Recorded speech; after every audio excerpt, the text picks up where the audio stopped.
आवश्यक असणारे जे व्यवसाय आहेत त्या व्यवसायांची आपण काय करतोय माहिती पाहतोय.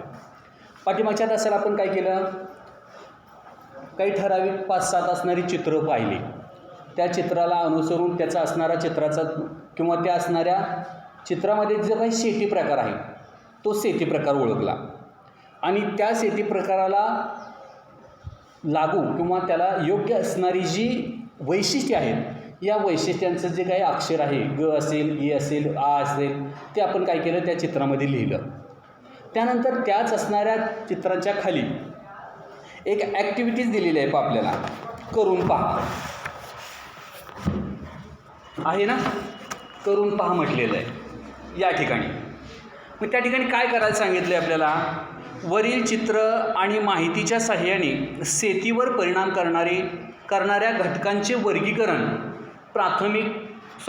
प्राकृतिक आणि मानवी घटक यांच्यामध्ये वर्गीकरण करायचं आहे. म्हणजे प्रामुख्यानं 2 गटामध्ये वर्गीकरण करायचं आहे. कशाचं? शेतीवर परिणाम करणाऱ्या घटकांचं. आता आपल्याला माहिती आहे की शेतीवरती वेगवेगळ्या घटकांचा परिणाम होतो. उत्पादनामध्ये घट होते किंवा प्रत्येक भागामध्ये शेती व्यवसाय चालतोच असं नाही. मग हा शेती व्यवसाय चालण्यासाठी त्या ठिकाणी प्राकृतिक आणि मानवी घटक जर अनुकूल असतील तर त्या ठिकाणी शेती व्यवसाय चालतो. आपण पाहिले की शेतीचे वेगवेगळे प्रकार पाहिले आपण, सखोल शेती आणि व्यापारी शेती. या सखोल शेतीचे 2 उपप्रकार आहेत, स्थलांतरित शेती, सखोल उदरनिर्वाहाची शेती. व्यापारी शेतीचे 4 प्रकार आहेत, विस्तृत व्यापारी धान्य शेती, मळ्याची शेती, मंडई बागायती शेती, त्याचप्रमाणे फलोद्यान शेती. असे वेगवेगळे प्रकार पाहिले आपण. मग हे सर्वच शेतीचे प्रकार किंवा शेतीमध्ये घेतली जाणारी उत्पादनं जगातील सर्वच भागांमध्ये घेतली जातात असं नाही. काही ठराविक भागांमध्ये ही घेतली जातात. उदाहरणार्थ चहाचे मळे कुठं आहेत? मोसमी हवामानाचे जे देश आहेत त्या देशांमध्ये आहे. म्हणजेच आशियाच्या दक्षिण भागातील, आग्नेय भागातील किंवा पूर्व भागातील असणारे जे देश आहेत त्या देशांमध्ये चहाचे मळे आहेत. कारण त्या ठिकाणी त्या असणाऱ्या पिकासाठी आवश्यक असणारी प्राकृतिक घटक उपलब्ध आहेत, म्हणून त्या ठिकाणी ती शेती केली जाते. हीच चहाची भारतातील किंवा आसाममधील असणारी जी चहाची मळे आहेत ते युरोपीय देशांमध्ये त्या ठिकाणी येत नाही. जे काही सांगण्याचं तात्पर्य काय, जगामध्ये जी काही वेगवेगळे शेतीचे प्रकार केले जातात किंवा शेती केली जाते, शेतीमध्ये घेतली जाणारी जी काही वेगवेगळी पिकं आहेत त्या असणाऱ्या पिकांना प्राकृतिक घटक आणि मानवी घटक जर उपलब्ध असतील तर त्या असणाऱ्या प्रदेशामध्ये त्याची शेती केली जाते किंवा होणारं उत्पादन कसं होतं, भरघोस होतं, अशा स्वरूपाचं होतं. आता उदाहरण सांगितलं की चहाचे मळे मोसमी हवामानाच्या देशामध्ये आहेत, तेच मळे युरोपीय देशात म्हणजे समशीतोष्ण कटिबंधीय पट्ट्यामध्ये नाहीत. अगदी अशा प्रकारे अनेक काही उदाहरणं आहेत. उदाहरणार्थ समशीतोष्ण कटिबंधीय पट्ट्यामध्ये घेतलं जाणारं विस्तृत व्यापारी शेती किंवा धान्य शेतीमध्ये घेतलं जाणारं पीक गहू. खऱ्या अर्थानं गहू हे पीक कसं आहे, समशीतोष्ण कटिबंधीय पट्ट्यातलं असणारं पीक आहे, परंतु ते पीक काही प्रमाणात उष्णकटिबंधीय पट्ट्यामध्ये देखील घेतलं जातं. कारण या उष्णकटिबंधीय पट्ट्यामध्ये काही कालावधीसाठी आपल्याकडे हिवाळा ऋतू असतो ना. म्हणजे या हिवाळ्या ऋतूमध्ये त्या असणाऱ्या पिकाची अगदी निम्म्यापर्यंतची जी काही वाढ आहे त्याचा निम्मा जो कालावधी आहे त्याला थंड हवामान मिळतं आणि तिथून पुढच्या कालावधीमध्ये जरा थोडंसं तापमानामध्ये वाढ होते. म्हणजेच अगदी मिळतं जुळतं वातावरण या ठिकाणी कमी अधिक स्वरूपात उष्णकटिबंधीय पट्ट्यामध्ये देखील आहे. म्हणून या उष्णकटिबंधीय पट्ट्यामध्ये देखील काय केलं जातं आहे, गहू हे पीक घेतलं जातं. अशी अपवादात्मक थोडीशी पिकं आहेत की काही भागांमध्ये घेतली जातात, परंतु जास्तीत जास्त पिकांसाठी त्या ठिकाणचं प्राकृतिक घटक आणि मानवी घटक खूप महत्त्वाचे आहेत. मग त्यामध्ये असणारे जे प्राकृतिक घटक आपण सर्वप्रथम पाहूया. प्राकृतिक घटक म्हणजे काय, नैसर्गिकरित्या उपलब्ध असणारे जे घटक आहेत, त्या ठिकाणचं असणारं हवामान असेल, पाण्याची सोय असेल किंवा त्या ठिकाणची असणारी मृदा असेल किंवा मृदेची असणारी सुपीकता असेल, असे अनेक काही घटक नैसर्गिकरित्या जे उपलब्ध आहेत ते ज्या ठिकाणी उपलब्ध आहेत त्या ठिकाणी शेती चांगल्या प्रकारे चालते. मग यामध्ये जर पाहिलं तर पहिला उपघटक आहे प्राकृतिक घटकातला शेतीवर परिणाम करणारा हवामान. आता हवामान आपल्याला गेल्या वर्षी आपण अभ्यासलं, अक्षवृत्तीय पट्ट्यानुसार आपण विषुववृत्तापासून दोन्ही ध्रुवाकडे गेलो, दक्षिण ध्रुवाकडे गेलो किंवा उत्तर ध्रुवाकडे जर गेलो तर हवामानामध्ये काय झालेलं आहे, बदल होत गेलेला आहे. म्हणजेच हवामानाला अनुसरून त्या ठिकाणी वेगवेगळ्या पिकांची लागवड केली जाते किंवा पिकं घेतली जातात. अगदी कोणत्याही कालावधीमध्ये पीक घेतलं जात नाही. उदाहरणतः आपल्याकडे घेतलं जाणारं गहू हे पीक आपण हे कधी घेतो साधारणतः? हिवाळा, ज्यावेळेस हिवाळा ऋतू सुरू होतोय त्यावेळेस आपण त्या असणाऱ्या पिकाची लागवड करतोय. म्हणजे कोणतंही पीक घेत असताना त्या ठिकाणी हवामानाला अनुसरून पिकाची लागवड केली जाते. म्हणजे ज्या ठिकाणी त्या असणाऱ्या पिकाला हवामान योग्य प्रकारचं आहे, अनुकूल आहे, अशा असणाऱ्या भागामध्येच त्या हवामानाला अनुसरून येणाऱ्या पिकांची लागवड केली जाते. म्हणजेच प्राकृतिक घटकांमध्ये हवामान हा घटक अतिशय महत्त्वाचा आहे. अगदी उदाहरणार्थ गहू हे पीक वाळवंटी प्रदेशामध्ये येईल का? तर नाही आहे. कारण गहू या पिकाला ठराविक हवामान, कमी तापमान असणारं हवामान पाहिजे. मग या असणाऱ्या वाळवंटी प्रदेशामध्ये कसं असतं, तापमान जास्त असतं. म्हणून अशा कोणतीही पिकं घेत असताना त्या पिकांसाठी हवामान अतिशय महत्त्वाचं असतं. उदाहरणार्थ आपल्याकडं काश्मीरमध्ये पिकणारं फळ आहे, काय त्याला म्हणायचं, सफरचंद. ते देखील आपल्याकडे येत नाही, भारतातलंच आहे, परंतु ते कुठं आहे, अगदी उत्तर भागामध्ये, काही ठराविक उंच भागामध्ये आहे. आणि त्याचमुळं त्या ठिकाणचं हवामान थंड आहे आणि अशा थंड हवामानामध्ये ते पीक चांगल्या प्रकारे येतं आहे. तेच पीक अगदी आपल्या दक्षिण भारतामध्ये जर पाहिलं तर येत नाही. म्हणजे हवामानाला अनुसरून त्या ठिकाणी पिकांची लागवड केली जाते. म्हणजेच सांगण्याचं तात्पर्य काय, कोणतंही पीक असू द्या, त्या पिकाला योग्य असं हवामान असेल, नैसर्गिकरित्या हवामान असेल तर ते पीक चांगल्या प्रकारे येतं. आता मानवाने काय केलेलं आहे, मोठ्या प्रमाणात कृत्रिम हवामान तयार करायला सुरुवात केलेली आहे. काही प्रमाणात होतं कृत्रिम हवामान. म्हणजेच उदाहरणार्थ एखादी बिल्डिंग असेल किंवा ठराविक असं शेड असेल तर त्यामध्ये काय केलं जातं आहे, कृत्रिम हवामान तयार केलं जाते. म्हणजेच AC बसवला जातो आहे ना. अगदी 4 व्हीलर असेल तर त्या 4 व्हीलरमध्ये देखील AC बसवला जातो आहे. अगदी बाहेर प्रखर असं ऊन असेल तर त्या गाडीमध्ये थंड वाटतं. एखाद्या बाहेर जरी जास्त 45°C तापमान असेल तरी एखाद्या बिल्डिंगमध्ये तो AC फिरवला किंवा चालू केल्यानंतर काय होतं, थंड वाटतं. म्हणजे अशा प्रकारे कृत्रिमरित्या हवामान तयार केलेलं आहे आणि अगदी मर्यादित अशा स्वरूपात शेती व्यवसाय देखील केला जातो आहे. उदाहरणार्थ ग्रीन हाऊस आपण जो म्हणतो आहे, या ग्रीन हाऊसच्या माध्यमातून काय केलं जातं आहे, शेती व्यवसाय केला जातो आहे. उचलते ठेव की नीट, ती दोन्ही एकत्र कर. या असणाऱ्या शेती व्यवसायाला प्राकृतिक घटक म्हणजे हवामान जर अनुकूल असेल तर त्या ठिकाणी शेती व्यवसाय चांगल्या प्रकारे चालतो. त्याचप्रमाणे दुसरा घटक सांगता येईल की तो म्हणजे मृदेचा प्रकार. मृदा ही कशी आहे, नैसर्गिकरित्या तयार झालेली मृदा आहे. बरोबर आहे ना, का मानवाने केलेली आहे. आज मानवाने देखील काही प्रमाणात प्रयत्न केलेला आहे. एखादा डोंगर किंवा एखादा उंच भाग फोडणं आणि तो दुसरीकडे वाहून नेणं अशी कार्य केलेली आहे. परंतु सर्व जर पाहिलं, जनरली पाहिलं तर काय आहे, नैसर्गिकरित्या मृदेची निर्मिती झालेली आहे. मग आज आपल्याला माहिती आहे की जगामध्ये वेगवेगळ्या भागामध्ये वेगवेगळ्या प्रकारची मृदा आहे, माती आहे. मग या असणाऱ्या मृदेंपैकी तुम्हाला कोणत्या मृदा माहिती आहेत का? अगदी आपल्या भागातले असले चालेल, काही एखादं दुसरं नाव तरी माहीत असेल. मृदा म्हणजे माती. तर मातीत सगळीच माती सारखी आहे का? लाल माती, अगदी त्याला तांबडी माती असं म्हणतो आपण. ठीक आहे. अगदी कोकण भागामध्ये जर पाहिलं तर मोठ्या प्रमाणात त्या मातीचं प्रमाण आहे. काळी माती, अगदी पठाराच्या भागामध्ये, उंच भागामध्ये त्या ठिकाणी काळी माती आहे. त्यालाच आपण काळी माती किंवा ज्वालामुखीच्या निर्मितीतून किंवा पठारी प्रदेशामध्ये असणारी मृदा असं म्हणतो. आणखीन पांढरी मृदा. बरं ठीक आहे, उंच भागातून डोंगर उताराचं जर काय मोठ्या प्रमाणात झीज झाल्यानंतर वाहून आणलेली जी मृदा आहे ती तळभागामध्ये त्या ठिकाणी संचयित होते, ती पांढरी मृदा असते किंवा मुरमाड मृदा असते. त्याचप्रमाणे क्षारयुक्त मृदा असते. पहा, आहे का कुणाच्या शेतामध्ये अशी? कराल म्हणतो किंवा करलापेक्षा देखील वेगळी असते. पहा, करल वेगळंच असतं. करलामध्ये पाणी मुरत नाही किंवा मुरलं तर ते लवकर निचरा देखील होत नाही. त्याला करल म्हणतो आपण. पण क्षारयुक्त मृदा असते पहा, त्या विशिष्ट अशा क्षेत्रामध्ये काय असतं, जमिनीतून मीठ बाहेर पडल्यागत होतं, पांढरी जमीन होते का?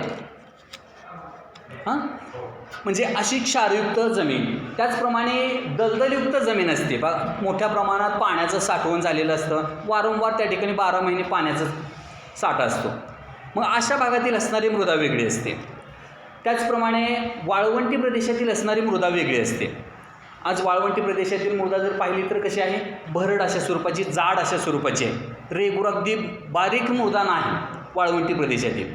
म्हणजेच कोणत्याही शेती प्रकारासाठी आवश्यक असणारी किंवा पिकांच्या आवश्यकतेसाठी असणारी जी मृदा आहे, त्या मृदेच्या प्रकारानुसार त्या ठिकाणी शेती व्यवसाय केला जातो. मृदा कशी आहे ही मृदा पाहून त्या ठिकाणी शेती मोठ्या प्रमाणात केली जाते. आज जर पाहिलं तर उदाहरणार्थ गहूच घ्या. गहू पठारी प्रदेशामध्ये काळ्या रानामध्ये किंवा गाळाच्या मृदेमध्ये जर केला तर चांगल्या प्रकारे येतो. अगदी त्याचप्रमाणे ऊस असेल, ऊस देखील जर पाहिलं तर काळ्या रानामध्ये किंवा सेंद्रिय घटकांनी युक्त असणारी गाळाची जी मृदा आहे अशा मृदेमध्ये जर ऊस हे पीक घेतलं तर ते चांगल्या प्रकारे येतं. म्हणजे सांगण्याचं तात्पर्य काय, तर त्या असणाऱ्या पिकांच्या वाढीसाठी आवश्यक असणारा मृदा हा प्रकार त्या ठिकाणी नैसर्गिकरित्या उपलब्ध असला पाहिजे, चांगला किंवा अनुकूल असला पाहिजे, तर त्या ठिकाणी शेती व्यवसाय चांगल्या प्रकारे होतो. अन्यथा त्या शेतीला किंवा ते घेतलं जाणारं पीक काय होतं, चांगल्या पद्धतीने येत नाही किंवा त्याचं होणारं उत्पादन देखील कसं होतं, घटत्या स्वरूपात असतं. येतच नाही असं नाही, येतं, परंतु त्यातून मिळणारं उत्पादन कसं असतं, कमी प्रमाणात असतं. त्याचप्रमाणे त्या असणाऱ्या मृदेची सुपीकता देखील खूप महत्त्वाची आहे. पहा, सुपीकता म्हणजे काय, सुपीकता कशाला म्हणतो आपण, त्या मृदेमध्ये असणारं जे सेंद्रिय घटकांचं प्रमाण आहे हे प्रमाण जर जास्त असेल किंवा चांगलं असेल तर त्या असणाऱ्या मृदेमध्ये चांगल्या प्रकारचं पीक येतं.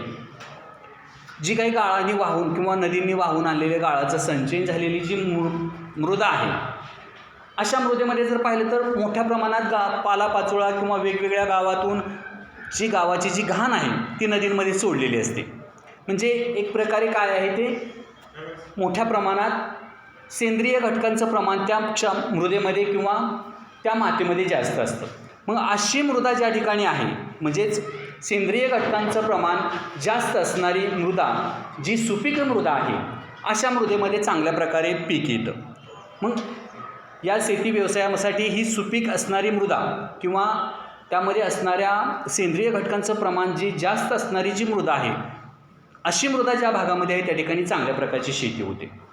आणि ज्या शेतीमध्ये असणाऱ्या सेंद्रिय घटकांचं प्रमाण कमी आहे, उदाहरणार्थ डोंगर उताराची किंवा डोंगर माथ्यावर असणारी, पठारावर नाही म्हणत मी, डोंगर माथ्यावर असणारी जमीन किंवा मृदा मुरमाड असते, त्या ठिकाणी मृदेची जाडी देखील कशी असते, कमी असते. काही खूप मोठी अगदी 20-20 फूट त्या ठिकाणी मृदा नसते, मातीची जाडी नसते, अगदी कमी जाडीची त्या ठिकाणी फूट, 2 फूट, 1.5 फूट, अगदी नांगर लागेल इतपत त्या ठिकाणी जमीन असते, माती असते.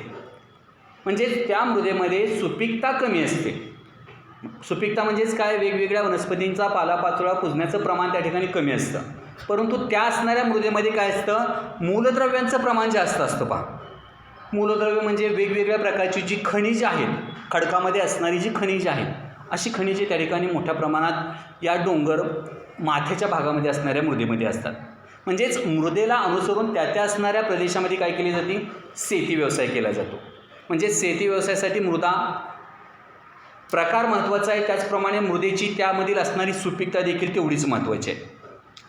त्याचप्रमाणे या शेती व्यवसायासाठी पाण्याचे पुरवठा किंवा पर्जन्यमान आवश्यक आहे. असं कोणतं पीक आहे का त्या पिकाला पाणीच नाही दिलं तरी येतं? आहे का तुमच्या निदर्शनास? कोणताही सजीव असणारी वनस्पती किंवा कोणताही सजीव, या सजीवाला पाण्याची गरजच आहे आणि त्यामध्ये वनस्पतींना तर पाणी हे पाहिजेच. मृदेबरोबर दुसरा महत्त्वाचा घटक असेल तर तो म्हणजे पाणी आणि तिसरा म्हणजे हवामान. ज्या ठिकाणी उपलब्ध आहे त्या ठिकाणी वनस्पतींची वाढ होत असते. या ठिकाणी शेती व्यवसायाला देखील काय पाहिजे, पाण्याची गरज आहे, पर्जन्यमान गरज आहे. उदाहरणार्थ मोसमी हवामानाचे जे देश आहेत उदाहरणार्थ आपल्याकडे चहाचे मळे, कॉफीचे मळे घेतले जातात. मग या चहाच्या कॉफीच्या मळ्याला आपण परत जलसिंचनाच्या माध्यमातून पाणी पुरवठा करत नाहीत. मग त्या असणाऱ्या पिकांना पाणी पुरवठा कुठून होतोय? जो काही पाऊस पडतोय त्या पावसाच्या जीवावरती ते पीक येत असतं. पावसाचा कालावधी किती आहे? जून ते सप्टेंबर हा सर्वसाधारणतः मोसमी हवामानाचा असणारा कालावधीमध्ये पाऊस पडतो. अशा डोंगर भागामध्ये जून ते सप्टेंबर पाऊस पडतो. मग तेवढ्या कालावधीमध्ये त्याची वाढ होते, तेवढ्याच कालावधीमध्ये त्याची काय केली जाते? पानांची तोडणी केली जाते. म्हणजे पर्जन्यमान अतिशय महत्त्वाचं आहे, पाणी महत्त्वाचं आहे. त्याचप्रमाणे असे काही प्रदेश आहेत की त्या प्रदेशांमध्ये जलसिंचनाच्या माध्यमातून पाणी पुरवठा केला जातो. जलसिंचनाच्या माध्यमातून म्हणजेच उदाहरणार्थ कॅनॉलच्या माध्यमातून, जे काही उदाहरणार्थ आपल्या भागातून गेलेलं कॅनॉल आहे त्या कॅनॉलच्या माध्यमातून पाणी पुरवठा केला जातो. आता या ठिकाणी कॅनॉलला पाणी येते म्हणजे कुठंतरी ते पाणी अडवलेलं आहे आणि ते ठराविक हंगामानुसार किंवा कालावधीमध्ये गरजेनुसार त्या ठराविक मार्गातून सोडलं जाते आणि त्यातून काय केलं जाते? त्या असणाऱ्या क्षेत्राच्या खालची जमीन सहजरित्या पाटाच्या स्वरूपात भिजवली जाते किंवा पाणी दिलं जातं. मग अशी सोय ज्या ठिकाणी आहे त्या ठिकाणी शेती व्यवसाय चांगल्या प्रकारे चालतो. त्याचप्रमाणे अनेक भागांमध्ये काय केलेलं आहे? पाणी उचलून नेलेलं आहे. म्हणजेच वीज पंपाच्या साह्याने, म्हणजेच मोटरांच्या साह्याने किंवा इंजिनच्या साह्याने काय केलेलं आहे? पाणी पाईपलाईनच्या माध्यमातून एका ठिकाणाहून दुसरीकडे नेलेलं आहे. मग अशा पद्धतीनं देखील काय केलं जातं? शेती व्यवसायाला पाणी पुरवठा केला जातो. मग अशी पाणी पुरवठ्याची ज्या ठिकाणी सोय आहे, शक्य आहे, अशा भागामध्येही हा शेती व्यवसाय चांगल्या प्रकारे चालतो. म्हणजे हा शेती व्यवसायाला पाणी पुरवठा करण्यासाठी एक साधन आहे. त्याचप्रमाणे या शेती व्यवसायामध्ये प्राकृतिकदृष्ट्या जर पाहिलं तर बियाणांची देखील गरज आहे. शेती करण्यासाठी काय पाहिजे? बियाणं पाहिजे. जे काही लावायचं आहे किंवा ज्याचं उत्पन्न घ्यायचं आहे ते नैसर्गिकरित्या बियाणं त्या ठिकाणी उपलब्ध असलं पाहिजे. म्हणजे अशा प्रकारे आपल्याला काय करता येतील? प्राकृतिक घटक सांगता येतील. म्हणजेच ज्या भागामध्ये असे प्राकृतिक घटक, हवामान, त्या ठिकाणची मृदा किंवा मृदेची सुपीकता, पर्जन्यमान किंवा बियाणं ज्या ठिकाणी उपलब्ध आहे त्या ठिकाणी चांगल्या प्रकारे शेती व्यवसाय चालतो. मग त्या असणाऱ्या शेती व्यवसायामध्ये देखील वेगवेगळ्या प्रकारची पिकं घेतली जातात. मग ही पिकं कशाच्या आधारे घेतली जातात? या प्राकृतिक घटकांना अनुसरून ही पिकं घेतली जातात. अगदी या प्राकृतिक घटकांच्या विरोधात जाऊन कोणतीही पिकं घेतली जात नाहीत. बघूच काय होतं आहे, हवामान चांगलं नाही तर त्याच्या उलट पीक घ्यायचं, त्या ठिकाणी पीक येत नाही किंवा त्याचं उत्पादन होत नाही. म्हणजेच हवामानाला अनुसरून, नैसर्गिक घटकांना अनुसरून त्या ठिकाणी शेती व्यवसाय केला जातो. त्यानंतर मानवनिर्मित घटक जर पाहिलं, परिणाम करणारे, आता मानवाच्या हस्तक्षेपातून देखील काय झालेलं आहे? या शेती व्यवसायावरती खूप मोठ्या प्रमाणात परिणाम झालेला आहे. मग त्यामध्ये मानवनिर्मित घटकामध्ये शेतीचा प्रकार, आज जगामध्ये जर पाहिलं तर वेगवेगळ्या प्रकारची शेती प्रकार आपल्याला पाहायला मिळतो. आता सांगितल्याप्रमाणे सखोल शेती आहे, व्यापारी शेती आहे. मग या शेतीचा प्रत्येक भागामध्ये असणारा आकार कसा आहे? वेगवेगळा आहे. सखोल शेतीमध्ये जर पाहिलं तर अगदी 5 गुंठ्यांपासून 5 एकरापर्यंत शेतीचा आकार असतो. व्यापारी शेतीमध्ये जर पाहिलं तर उदाहरणार्थ विस्तृत व्यापारी धान्य शेतीचा आकार जर पाहिला तर 100 एकरापासून 40,000 एकरापर्यंत त्या ठिकाणी त्या शेतीचा आकार असतो, खूप मोठा असतो. म्हणजेच मानवाच्या हस्तक्षेपातून त्या ठिकाणी काय झालेलं आहे? आकारामध्ये बदल झालेला आहे. मग हा देखील त्या ठिकाणी एक मोठ्या प्रमाणात परिणाम सांगता येतो. त्याचप्रमाणे भांडवल, या शेती व्यवसायासाठी आवश्यक असणारं भांडवल, अनेक काही कारणांसाठी भांडवलाची गरज असते. भांडवल म्हणजेच काय? शेतीमध्ये पीक घेण्यासाठी वेगवेगळ्या कारणांसाठी दिला जाणारा किंवा खर्च होणारा जो पैसा आहे त्यालाच आपण भांडवल म्हणतो. मग हे शेती व्यवसायासाठी कशाला भांडवल लागतं आहे? अगदी शेतीच्या मशागतीपासून शेतीची कापणी किंवा मळणी होण्यापर्यंत किंवा पीक पार पडेपर्यंत अनेक काही कारणांसाठी भांडवलाची गरज असते, आहे ना. उदाहरणार्थ विस्तृत व्यापारी धान्य शेती, मोठ्या आकाराची शेती आहे. मग या शेतीमध्ये सर्वच कामं काय केली जातात? यंत्रांच्या साहाय्याने केली जातात. अगदी नांगरणे असेल, सपाटी करणं असेल किंवा पेरणी असेल, कोळपणे असेल किंवा अनेक काही जी कामं आहेत, कापणी असेल, मळणी असेल, ही सर्व कामं काय केली जातात? यंत्राच्या साहाय्याने केली जातात. मग ही अशी असणारी यंत्र देखील काय असतात? खूप मोठ्या प्रमाणात महागडी असतात. त्याचप्रमाणे या शेतीमध्ये एवढ्या मोठ्या क्षेत्रावरती पेरणी करायची किंवा बियाणं पेरायचं आहे, मग बियाणं देखील तेवढ्याच मोठ्या प्रमाणात लागणार आहे ना. उदाहरणार्थ 100 एकर पेरायचं आहे तर बियाणं देखील तेवढ्याच प्रमाणात लागणार आहे. 1 एकर पेरायचं आहे, 1 एकरच तेवढंच बियाणं लागणार आहे. म्हणजे जेवढी मोठी शेती तेवढं मोठं प्रमाणात त्या ठिकाणी भांडवल पाहिजे. मग असं भांडवल ज्यांच्याकडं आहे तेच त्या ठिकाणी त्या प्रकारची शेती करतात. भांडवलदार जे आहेत तेच त्या ठिकाणी शेती करतात. उदाहरणार्थ मळ्याची शेती. मग या मळ्याच्या शेतीमध्ये देखील खूप मोठ्या प्रमाणात भांडवल लागतं. डोंगर उताराच्या भागामध्ये केली जाणारी ही शेती, या शेतीमध्ये देखील भांडवलाची गरज आहे. मग ही भांडवल अगदी सुरुवातीला जर पाहिलं, ही परकीयांनी शेती सुरू केली होती. ज्यावेळेस वसाहती आल्या होत्या, वसाहतीवादी होते. वसाहतीवादी म्हणजेच परकीय युरोपीय लोक, हे ज्यावेळेस आले होते त्यांनी त्यांच्या असणाऱ्या श्रीमंतीच्या जोरावर किंवा त्यांच्याकडं असणारा जो पैसा आहे, या पैशाच्या जोरावरती काय केलेली होती? ही शेती व्यवसाय उभारलेला होता. म्हणजे शेती व्यवसायासाठी भांडवल हा देखील एक अतिशय महत्त्वाचा मानवनिर्मित घटक आहे. त्याचप्रमाणे तंत्रज्ञानाची देखील गरज आहे. पहा, कोणत्याही भागामध्ये कोणत्याही प्रकारचं शेती करत जरी असलो किंवा काही प्रमाणात केली जाते, मग अशी शेती करण्यासाठी किंवा शेतीतून जास्तीत जास्त उत्पादन घेण्यासाठी नवीन नवीन तंत्रज्ञान त्या ठिकाणी अवगत होणं गरजेचं आहे किंवा त्याचा अवलंब करणं गरजेचं आहे. अगदी पारंपरिक पद्धतीनं जर शेती केली तर त्यातून उत्पादन मिळत नाही किंवा होणारं उत्पादन कसं असतं? खूप कमी प्रमाणात असतं. जर आधुनिक पद्धतीने जर शेती केली तर त्यातून मिळणारं उत्पादन कसं असतं? जास्त असतं. म्हणजेच तंत्रज्ञानाचा त्या ठिकाणी विकास झालेला असला तर शेती व्यवसाय चांगल्या प्रकारे चालतो. त्याचप्रमाणे ज्या प्रदेशामध्ये शेती व्यवसाय करायचा आहे त्या प्रदेशामध्ये वाहतूक सुविधा त्या ठिकाणी उपलब्ध असणं गरजेचं आहे. कोणताही शेती प्रकार असू द्या, अगदी सखोल शेती असू द्या किंवा विस्तृत शेती असू द्या किंवा व्यापारी कोणत्याही प्रकारची शेती असू द्या, प्रत्येक शेती प्रकारामध्ये वाहतूक व्यवस्था खूप महत्त्वाची आहे. जे काही शेतीमध्ये उत्पादित केलेला माल आहे तो कच्च्या स्वरूपात असतो किंवा काही असा माल आहे की तो पक्क्या स्वरूपात असतो.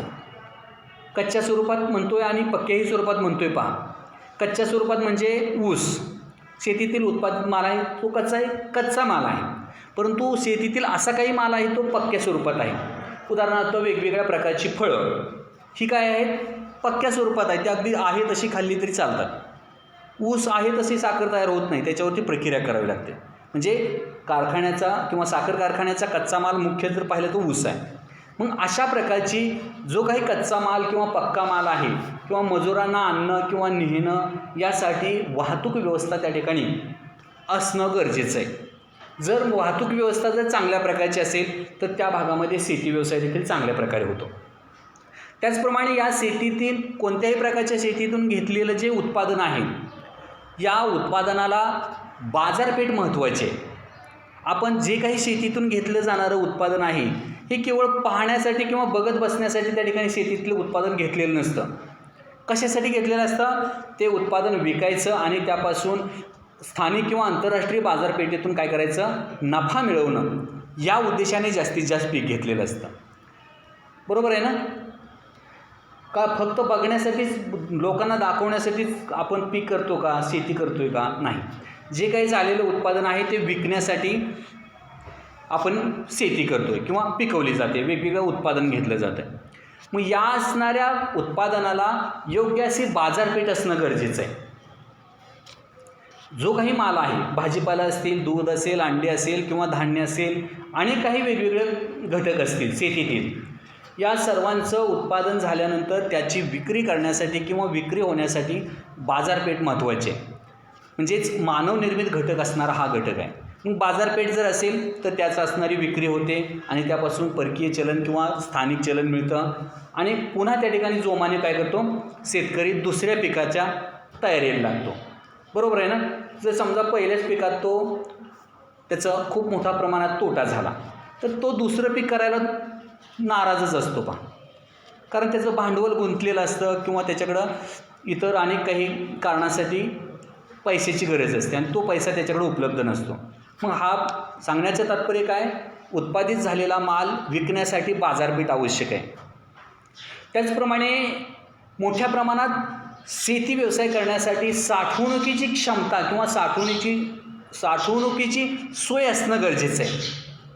जो काही उत्पादित माल आहे तो काही कालावधीसाठी तरी आपल्याकडे साठवून ठेवण्याचा एवढा त्या ठिकाणी निवारा किंवा गोडवान पाहिजे, सोय पाहिजे. उदाहरणार्थ आपल्याकडे कांदा पिकतो पहा, काही प्रमाणात काही शेतकरी पिकवतात. काही शेतकऱ्यांकडे निवारा आहे ते काय करतात, तो साठवून ठेवतात. ज्यांच्याकडं निवारा नाही किंवा सेड नाही, सोय नाही, ते काय करतात, कांदा निघाला की काय करतात, विकून टाकतात. ज्यावेळेस कांदा निघतो त्यावेळेस सगळ्यांचाच कांदा निघालेला असतो. मग त्यावेळेस तेवढ्या मोठ्या प्रमाणात त्याला भाव नसतो, दर नसतो. असतो का? नाही. तर सगळ्याचा माल आला की त्या ठिकाणी ॲटोमॅटिक काय होतो, दर कमी होतो. मग अशा वेळेस ज्याच्याकडे भांडवल नाही किंवा ज्याच्याकडे निवारा नाही, साठवणुकीची सोय नाही, तो काय करतो, विकतो. 500 रुपये क्विंटल तर 500 रुपये क्विंटलनी विकून टाकतो. का तर त्याच्याकडे ठेवण्याची सोय नाही. ज्याच्याकडं ठेवण्यासाठी, साठा करण्यासाठी सेड आहे किंवा सोय आहे, तो काय करतो, कांदा तसाच ठेवतो, विकत नाही. तेवढ्या 4 महिने तर विकत नाही सुरुवातीचे. नंतरच्या कालावधीमध्ये तो काय करतो, हळूहळू जसा दर वाढेल तसं त्या ठिकाणी कांदा बाहेर काढतो. म्हणजेच त्या असणाऱ्या पिकाची साठवण करण्याची जर सोय असेल तर हा शेती व्यवसाय देखील काय होतो, चांगल्या प्रकारे चालतो. जर सोय नसेल तर त्या ठिकाणी कमी प्रमाणात त्याची उत्पादन होत असतं किंवा मिळणारा नफा जो आहे तो कमी मिळतो. त्याचप्रमाणे सरकारी धोरणं देखील महत्त्वाची आहेत. पहा, मानवी घटकाच्या दृष्टीने जर विचार केला, परिणाम करणाऱ्या घटकांमध्ये जर पाहिलं तर सरकारी धोरणं खूप महत्त्वाची आहेत. आज शेतीतील कोणत्याच मालाला हमी भाव नाही आहे का? अगदी शासनाने उदाहरणार्थ ऊस या पिकाला हमी भाव दिलेला आहे, 2800 का काहीतरी जाहीर केलेला आहे. शेतकऱ्याची मुलं तुम्हाला माहिती असेल नसेल, 2800 रुपये जाहीर केलेला आहे. परंतु जे काही कारखानदार आहेत लोक, ते 2800 देत आहेत का? पहिलं पगार किंवा पहिलं पेमेंट देत आहेत 2400-2600 या प्रमाणात देत आहेत. परतचं बिल काढलं तर काढलं, नाही तर गेलं, त्यांनीच खाल्लं ते. म्हणजे प्रत्येक टनामागं त्या ठिकाणी 200, 250, 300 रुपये काय करतात, ते आत्ता कमी देत आहेत. म्हणजेच एक प्रकारे काय होतोय, सरकारचं असणारं धोरण चुकीचं ठरतं आहे. अगदी ऊसाच्याच बाबतीत नाही तर अनेक काही शेतीतील असणाऱ्या उत्पादनाचं जर पाहिलं, मका किंवा ज्वारी, बाजरी किंवा इतर कांदा असेल, अशा सर्वच पिकांना जर हमी भाव असता तर चांगल्या प्रकारे उत्पादन घेतलं असतं किंवा त्या ठिकाणच्या शेतकऱ्यांचा फायदा झाला असता. परंतु तसं काहीच नाही. कांद्याला एखाद्या वेळेस 7,000 रुपये क्विंटल त्या ठिकाणी कांदा जातो आहे, काही वेळेस 700 रुपये क्विंटल जातो आहे किंवा काही वेळेस 70 रुपये क्विंटल जातो आहे. म्हणजेच त्याला हमी भाव नाही. म्हणजेच या ठिकाणचं असणाऱ्या सरकारचं जर धोरण चांगलं असेल तर त्या असणाऱ्या शेतकऱ्याचा फायदा खूप चांगल्या प्रकारे होतो. त्याचप्रमाणे त्या ठिकाणचं असणारं लोकसंख्येचं वितरण खूप महत्त्वाचं आहे. ज्या ठिकाणी शेती व्यवसाय केला जातो आहे त्या असणाऱ्या शेती व्यवसायाच्या प्रदेशामध्ये लोकसंख्येचं वितरण जर आज पाहिलं, आपण पहिल्या प्रकरणामध्ये पाहिलं पहा, लोकसंख्येचं वितरण असमान अशा स्वरूपाचं आहे.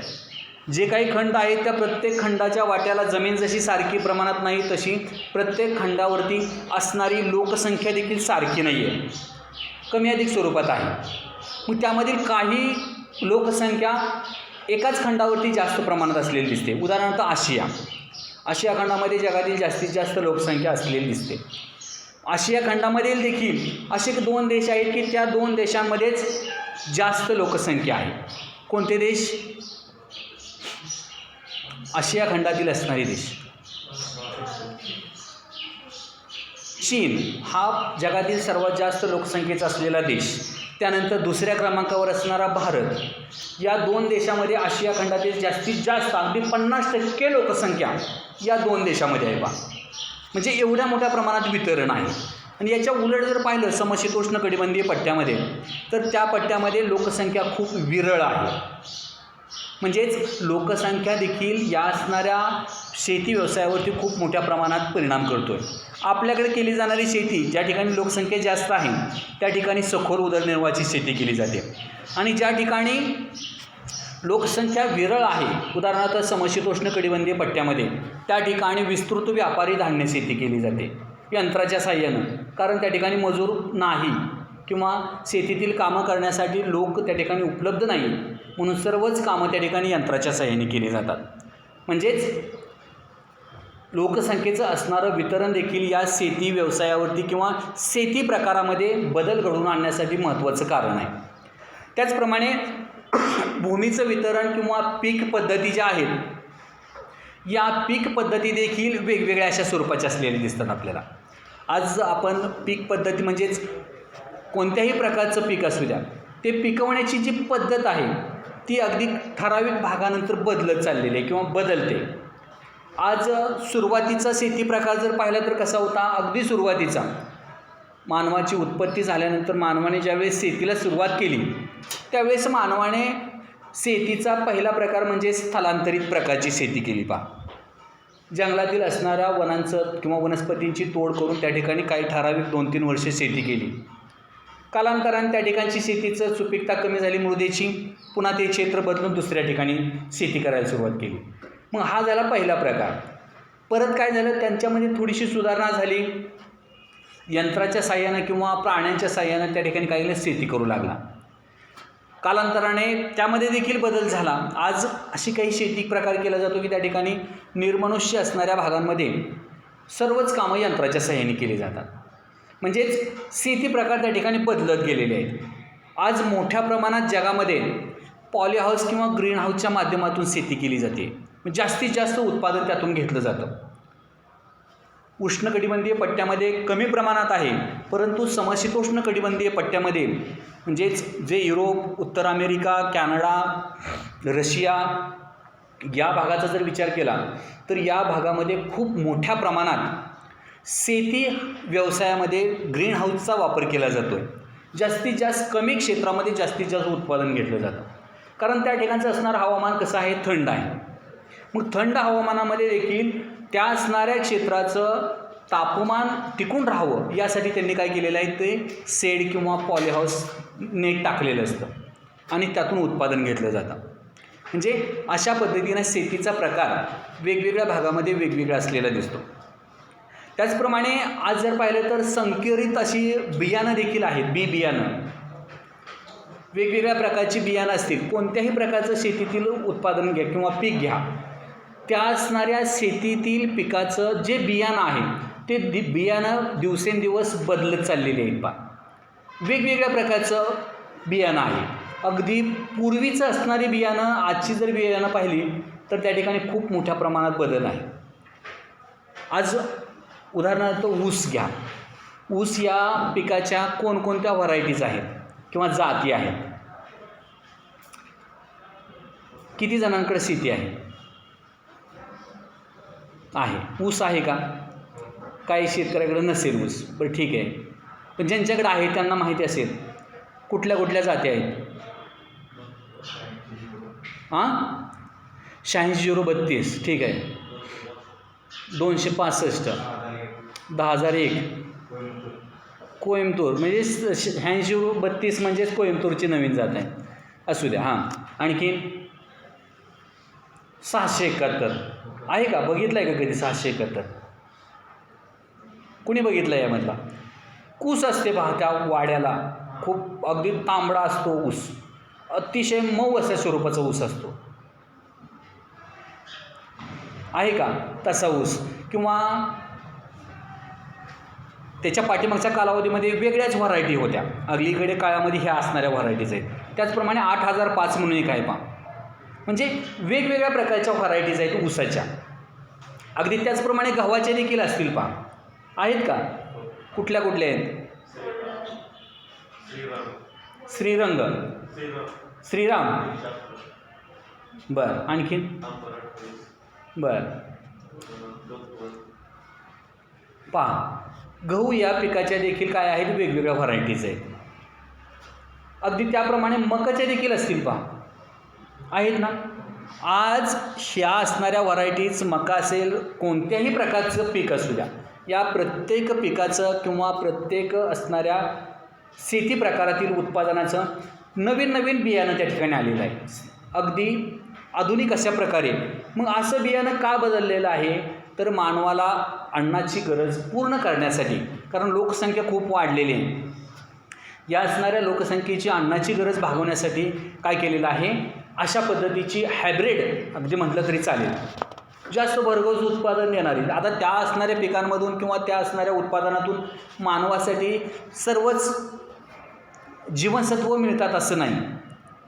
आज मानवाला वेगवेगळे विकार होत आहेत. अगदी त्वचेचा रोग जर पाहिलं, आज जर पाहिलं तर खूप मोठ्या प्रमाणात आहे. मग हे त्वचेचे रोग निर्माण होत आहेत किंवा अनेक काही व्याधी निर्माण होत आहेत, यासाठी कारण काय आहे, तर अशा प्रकारची जी हायब्रिड असणारी बियाणं आहेत, या बियाणांचं जे असणारं धान्य किंवा भाज्या ज्या आहेत, या भाज्या खाल्ल्यानंतर आपल्यातील आवश्यक असणारी जीवनसत्व कमी पडत आहेत किंवा त्यामध्ये पूर्तता नाही आहे आणि म्हणून रोगराई सुरुवात होते. म्हणजेच अशा प्रकारे आधुनिक असणारी बियाणांचं ज्या ठिकाणी उत्पादन घेतलं जातं किंवा आहे त्या ठिकाणी शेती व्यवसाय चांगल्या प्रकारे चालतो. त्याचप्रमाणे वेगवेगळ्या प्रकारची खतं आहेत पहा. आता सेंद्रिय खतं आहेत, गांडूळ खत आहे, त्याचप्रमाणे कंपोस्ट खत, त्यालाच म्हणायचं ना, गांडूळ खतालाच कंपोस्ट म्हणायचं का वेगळं कंपोस्ट असतं? वेगळं असतं. गांडूळ खत वेगळं आणि कंपोस्ट खत वेगळं. त्याचप्रमाणे कोंबड खत आहे. आणखीन कुठलं खत आहे? सेंद्रिय द्या, आपण सेंद्रिय म्हणतोय मी. नैसर्गिक पालापाचोळा कुजवून तयार झालेली जी खतं आहेत त्याला सेंद्रिय खत असं म्हटलं जातं. त्याचप्रमाणे रासायनिक खतं वेगवेगळी आहेत. आता ते दुकानदारालाच माहिती, आपण देखील वापरतो आहे, परंतु आपल्याला सगळीच काय वापरत नाही. अगदी उदाहरणार्थ आपण जर डाळिंब किंवा द्राक्षे जर केली तर त्या पिकासाठी घातली जाणारी जी खतं आहेत, रासायनिक खतं वेगवेगळ्या प्रकारची आहेत. त्यामध्ये लो असतं, झिंक असतं, काय काय असतं कुणास ठाऊक. वेगवेगळ्या प्रकारची अगदी 20-25 प्रकारची त्या ठिकाणी खतं असतात. छोटे छोटे बॅगा असतात पहा, असतात ना. म्हणजेच वेगवेगळ्या प्रकारची खतं, रासायनिक खतं देखील या शेतीमध्ये घातली जातात. मग ज्या ठिकाणी चांगल्या प्रकारे अशा प्रकारची रासायनिक खतं घातली जातात त्या ठिकाणी शेती व्यवसाय चांगला चालतो. म्हणजे मानवनिर्मित घटक आहे तो. त्याचप्रमाणे कीटकनाशकं, आज जी काही वेगवेगळी शेती आहेत किंवा पिकं आहेत, या प्रत्येक पिकांना वेगवेगळ्या प्रकारच्या काय आहेत, रोगराई निर्माण झालेली आहेत. अनेक काही रोग त्या ठिकाणी झालेले आहेत. उदाहरणार्थ डाळिंबला काय आहे महत्त्वाचा रोग? तेल्या. अजून त्याच्यामध्ये वेगवेगळ्या प्रकारचा रोग आहे किंवा वेगवेगळ्या प्रकारच्या किडी देखील आहेत, त्याच्यावरती सूक्ष्मजीव आहेत. मग त्यांना फवारण्यासाठी किंवा त्यांचा नायनाट करण्यासाठी वेगवेगळ्या प्रकारची आपण काय करतो आहे, रासायनिक औषधं फवारतो आहे किंवा कीटकनाशकं फवारतो आहे. मग अशी असणारी वेगवेगळी जी काही कीटकनाशकं आहेत ही देखील मानवनिर्मित अशी स्वरूपाची असणारी आहेत. मग अशी उत्पादनं ज्या ठिकाणी आहेत त्या ठिकाणी चांगल्या प्रकारे शेती चालते आणि ज्या भागामध्ये अशी उत्पादनं नाहीत त्या भागामध्ये शेतीवरती खूप मोठ्या प्रमाणात परिणाम होतो आहे. म्हणजे अशा प्रकारे आपल्याला प्राकृतिक आणि मानवी शेतीवर परिणाम करणारे जे घटक आहेत हे घटक या ठिकाणी सांगता येतात. या ठिकाणी हे प्रकरण संपतं आहे आपलं 4थं प्रकरण. आलं का लक्षात? आता प्रत्येकाकडं PDF माध्यमातून काय आहे, पुस्तक आहे. ज्यांनी खरेदी केलं आहे त्यांचं तर खूप छानच. मग त्यांनी काय करायचं, आपल्या पाठ्यपुस्तकाच्या आधारे स्वाध्याय लिहा. स्वाध्याय तुमच्याकडे आहे उपलब्ध, लिहून द्यायला नको का द्यायचा? त्यामध्ये पहिले 2 लिहून देऊ तुम्ही वाटलंच ते. पहिले 2 प्रश्न घेत आहे का लिहून? पहिले 2 प्रश्न पहा. ऑब्जेक्टिव्ह आहेत म्हणून म्हणतो या, इच्छा नसेल तरी घेऊ नका.